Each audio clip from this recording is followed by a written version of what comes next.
नमस्कार, बहुत-बहुत स्वागत है आपका न्यूज़ स्टेट के डिजिटल प्लेटफ़ॉर्म में और मैं हूं आपके साथ प्रद्युम्न शर्मा। जिस तरीके से अब विधानसभा चुनाव महाराष्ट्र में देखने को मिलने जा रहे हैं और वैसे में तैयारियां लगातार चल रही हैं।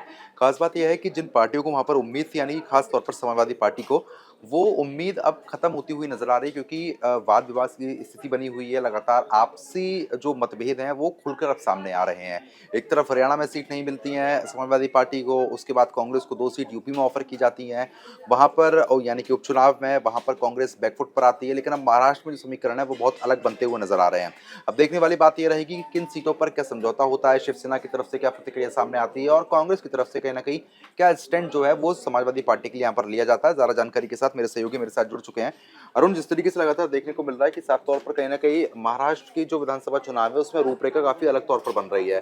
कौन सी पार्टी किसके संग गठबंधन कर रही है, क्या समीकरण वहां पर बन रहा है, एक बार आप विस्तार से बताएं। देखिए, सबसे पहले तो समझने वाली बात ये है कि महाराष्ट्र में जो सीधा-सीधा मुकाबला है, वो 2 गठबंधनों के बीच में है। एक है महाविकास अघाड़ी एमवीए और एक महायुति है। अब महाविकास अघाड़ी में एक तो कांग्रेस है, एक शरद पवार का एनसीपी का वो वाला गुट है और दूसरा शिवसेना का उद्धव ठाकरे का गुट है। और जो उनका मुकाबला है वो महायुति से है, यानी कि उसमें बीजेपी है और जो मुख्यमंत्री शिंदे हैं उनका शिवसेना का गुट है और साथ में एनसीपी अजित पवार का गुट है। तो ये 2 गठबंधन महाराष्ट्र में सीधे तौर पर आमने सामने की लड़ाई में है। अब देखिए, यहाँ पर सीट बंटवारे पर जो है लगातार पेच फंसा हुआ है, खासतौर पर एमवीए में। हम अगर एमवीए के घटक दलों की बात करें तो सबसे पहले जो 288 सीटें हैं उनमें पहले ये खबरें निकल कर आ रही थी कि तीनों जो पार्टियां हैं वो 85-85 सीटों पर जो है चुनाव लड़ेगी और बाकी जो 33 सीटें हैं उन पर फैसला किया जाएगा। जो दूसरे दल हैं, छोटे दल हैं, इसमें समाजवादी पार्टी भी आती है, उनको ये सीटें शायद दे दी जाएं। लेकिन उसके बाद से लगातार बयानबाजियां होने लगी अलग अलग नेताओं के। एमवीए के जो नेता हैं उनके बयान आने लगे, कहा ये जाने लगा कि कोई पार्टी या कांग्रेस जो है वो 100 सीटों पर लड़ना चाहती है या जो उद्धव ठाकरे का गुट है वो 100 सीटों पर लड़ना चाहता है। तो लगातार ये बयानबाजियां होने लगी। अब इसमें इंटरेस्टिंग फैक्टर ये आ जाता है कि अखिलेश यादव की कुछ वहां पे दो माफ कीजिएगा विधायक हैं अखिलेश यादव की पार्टी, यानी सपा के 2 विधायक हैं। ठीक है। सपा ने एमवीए से 5 सीटें मांगी हैं। ठीक है। और जो महाराष्ट्र के सपा के अध्यक्ष हैं उनका कहना है, उनका ये दावा है कि जो 5 में से उन 3 सीटों पर कांग्रेस ने अपने उम्मीदवारों की घोषणा कर दी है।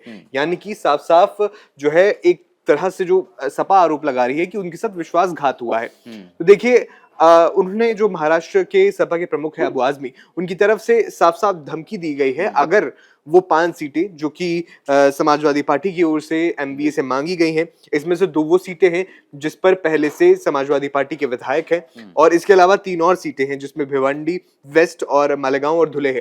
तो इन 5 सीटों पर वो अपनी उम्मीदवार उतारना चाहते थे, लेकिन अब जैसे कि आरोप लगाया गया है कि 3 उम्मीदवार कांग्रेस की ओर से घोषित किए जा चुके हैं इन सीटों पर। अब जो महाराष्ट्र के सपा के अध्यक्ष हैं उनकी तरफ से ये धमकी दी गई है कि अगर कोई फैसला नहीं लिया जाता है, उनका ये भी कहना है कि एनसीपी के जो शरद पवार हैं उनसे बातचीत हुई, उन्होंने कहा कि हम आपको फोन करके बताएंगे कि क्या फैसला लिया जाता है, लेकिन अभी तक उनसे जवाब नहीं कोई मिला है। तो साफ साफ उनका कहना है कि अगर 5 सीटों पर फैसला नहीं होता है तो वो एमवीए से अलग अपने 25 उम्मीदवार खड़े कर देंगे। यानी कि निर्दलीय तौर पर। बिल्कुल निर्दलीय नहीं, अपनी पार्टी की तरफ से बिल्कुल, लेकिन गठबंधन से अलग। यानी कि गठबंधन का प्रत्याशी भी होगा, एमवीए का प्रत्याशी भी होगा, महायुति का भी प्रत्याशी होगा और साथ में समाजवादी पार्टी का भी प्रत्याशी होगा, जिसका सीधा सीधा नुकसान एमवीए को हो सकता है। देखिए, अब समाजवादी पार्टी अति उत्साह जरूर नजर आ रही है, लेकिन महाराष्ट्र में जो पकड़ है वो मानी जा रही है इस पार्टी की। देखिए, महाराष्ट्र में पकड़ नहीं है, लेकिन 2 विधायक हैं, वो 2 विधायक जो है कहीं ना कहीं जमीन तैयार होने लगी है समाजवादी पार्टी की। हमने देखा था अखिलेश यादव लगातार वहां पर जनसभाएं कर रहे हैं, तो कहीं ना कहीं अपना जो दायरा है महाराष्ट्र में वो बढ़ाना चाहते हैं। अब देखिए, आपके 2 विधायक हैं, आप डेफिनेटली चाहते हैं कि इस बार के विधानसभा चुनाव में आपका जो है नंबर बढ़े। हमने ये भी देखा कि अखिलेश यादव का हाल ही में एक बयान आया इस पे और उनकी तरफ से भी एक तरह से धमकी दी गई। उनकी तरफ से कहा गया कि राजनीति हम तो हमेशा धोखा खाने वालों में से हैं और उन्होंने ये भी कहा कि राजनीति में त्याग त्याग की कोई जगह नहीं है। तो साफ साफ उन्होंने इशारा कर दिया है, अखिलेश यादव की तरफ से इशारा कर दिया गया है कि भाई हमको अगर 5 सीटें नहीं दी जाती हैं तो साफ साफ वो अपने 25 कैंडिडेट, जैसा कि अबू आजमी कह रहे हैं समाजवादी पार्टी के महाराष्ट्र अध्यक्ष, हम 25 सीटों पर अपने उम्मीदवार उतार देंगे।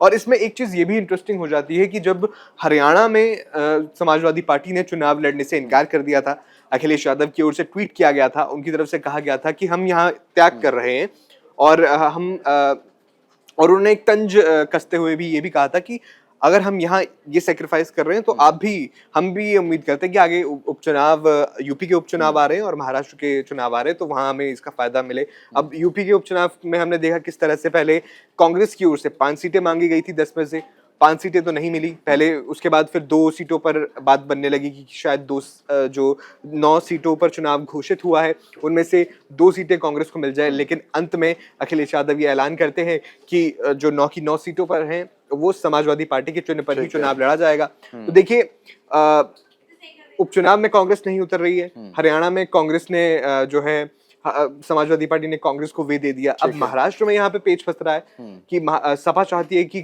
कांग्रेस या जो एमवीए गठबंधन है वो उनको 5 सीटें दे, लेकिन अभी तक की जो रिपोर्ट सामने आ रही है तना तनी की स्थिति है और हो भी सकता है कि अगर कोई फैसला ना हो तो 25 सीटों पर समाजवादी पार्टी अपने उम्मीदवार उतार दे। ठीक है, बिल्कुल, क्योंकि देखिए जिस तरीके की स्थिति यहाँ पर बनी हुई है, ऐसे में कहीं ना कहीं विचार विमर्श करना जरूरी हो जाता है इन मुद्दों पर। लेकिन अरुण, खास बात ये भी देखने को मिल रही है, अगर हम बीजेपी के स्टैंड की बात करते हैं तो बीजेपी भी लगातार वहां पर ताल ठोकती हुई नजर आ रही है, क्या स्थिति उनकी है? देखिए बीजेपी के लिए इस जो महायुति का गठबंधन है उसमें बीजेपी की एक पावरफुल पोजीशन है, क्योंकि देखिए जो बीजेपी के साथ गठबंधन में 2 पार्टियां हैं, चाहे वो शिंदे की शिवसेना हो या फिर अजित पवार की एनसीपी हो, तो उनके पास बार्गेनिंग पावर इतनी नहीं है। अगर देखिए बीजेपी ने कल को कह दिया कि हम आपके साथ चुनाव नहीं लड़ेंगे तो उनके पास इतना दमखम नहीं है कि वो अकेले चुनाव लड़ जाएं और जीत जाएं, तो उन्हें बीजेपी का सहयोग चाहिए ही।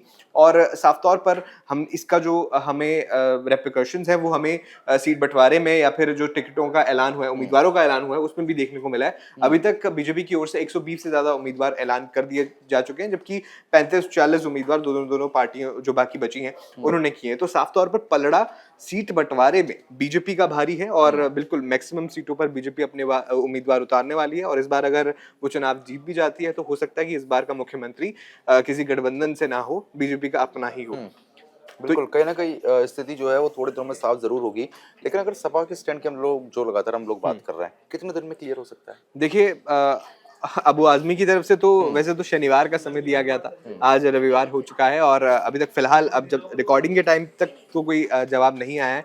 और अगर ज्यादा डिले करते हैं, क्योंकि देखिए कांग्रेस भी नाराज है, ये सिर्फ अखिलेश यादव या समाजवादी पार्टी की नाराजगी नहीं है, कांग्रेस जो एक बहुत बड़ा दल है एमवीए का वो भी नाराज है। खबरें ऐसी आ रही हैं कि राहुल गांधी सीसी की बैठक बीच में ही छोड़कर जो है बाहर आ गए थे, क्योंकि वो इस बात से नाराज थे कि जो महाराष्ट्र के कांग्रेस के लीडर्स हैं उनकी तरफ से जो इम्पोर्टेंट सीट्स हैं वो सहयोगियों को दे दी गई, चाहे वो मुंबई की सीट की मुंबई से जुड़े इलाकों की सीट्स हो या विदर्भ के इलाकों की सीटें हो, वो जो है वो उनके सहयोगियों को दी गई। इस बात से भी राहुल गांधी नाराज नजर आ रहे हैं। बिल्कुल, कहीं ना कहीं ये है कि अब नाराजगी कितने दिनों में दूर होती है, क्या समीकरण बनते हैं, वक्त बताएगा। तो फिलहाल अब देखने वाली बात ये रहेगी क्या समीकरण बनते हुए नजर आते हैं, सपा का स्टैंड क्या रहेगा, कितनी सीट मिलने जा रही है, ये अब से कुछ ही दिन में क्लियर हो जाएगा। फिलहाल अब एक ले सकते हैं।